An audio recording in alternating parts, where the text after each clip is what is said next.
नमस्कार दर्शकों, मैं स्मार्टी स्वागत है आपका नेशन इंडिया न्यूज चैनल पर। आइए आपको सूचित करवाते हैं देश और दुनिया की खबरों से।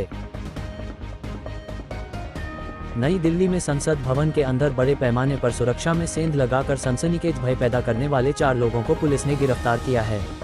4 आरोपियों में एक युवक अमोल शिंदे भी है। अमोल शिंदे महाराष्ट्र के लातूर का रहने वाला है। संसद भवन की घटना के बाद पुलिस अमोल शिंदे के घर पहुंची तो हड़कंप मच गया। बेहद गरीब परिवार से आने वाले अमोल के घर के बाहर लोगों की भीड़ जुट गई। पूरे गांव में हलचल पैदा हो गई। पुलिस ने अमोल के घर में तलाशी ली और घर में मौजूद परिवार के सदस्यों से बातचीत की। इस दौरान पता चला कि अमोल शिंदे पुलिस की नौकरी की तैयारी कर रहा था। वह सुबह कई किलोमीटर रोज दौड़ लगाने जाता था। दिन रात पढ़ता था, लेकिन उसका सिलेक्शन नहीं हो पाया था। नौकरी न लगने के कारण वह परेशान था।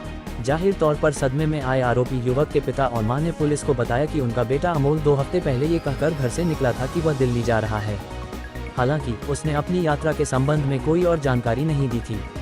बिजली का कट कितना खतरनाक साबित हो सकता है, इसका अंदाजा आपको कैलिफोर्निया में एक शख्स के साथ हुए हादसे से लग जाएगा। पेशे से इलेक्ट्रिशियन 42 साल के शख्स की जिंदगी उस वक्त हमेशा के लिए बदल गई जब काम के दौरान उसका कंधा अचानक हाई वोल्टेज तार के संपर्क में आ गया। इस मामले का खुलासा तब हुआ जब new England journal of medicine में इसे छापा गया। जिस वक्त ये घटना हुई, शख्स फैक्ट्री में काम कर रहा था।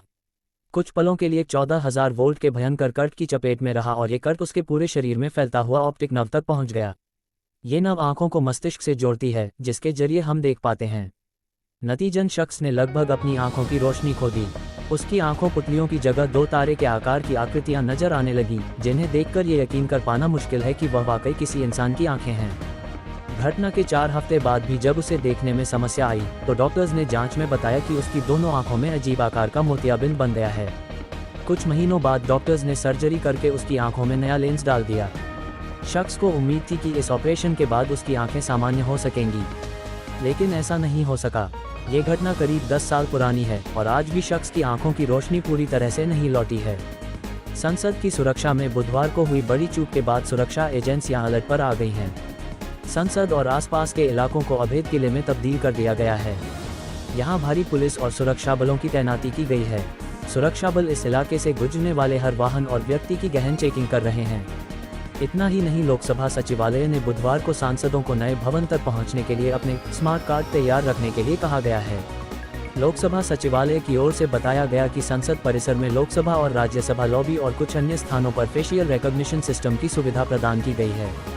सचिवालय की ओर से कहा गया है कि कई सदस्यों के पास स्मार्ट कार्ड हैं। जिन लोगों ने विजिटर्स मैनेजमेंट सिस्टम के लिए रजिस्टर नहीं कराया है, वे करा लें। इसके अलावा अगले आदेश तक विजिटर पास बनाने पर रोक लगा दी गई है। इसके अलावा संसद के अंदर सुरक्षा के कड़े इंतजाम किए गए हैं। टोपी और जूते निकलवाकर चेकिंग की जा रही है। फेसबुक से लेकर इंस्टाग्राम और ऑनलाइन डेटिंग साइट्स पर सेल्फी की बहार है। सोशल मीडिया पर इंस्टेंट फेम के कारण जैसा माहौल तैयार हुआ है, इंसान एक अच्छी सेल्फी के लिए कुछ भी करने को तैयार है। वो नियमों की भी अनदेखी कर देता है।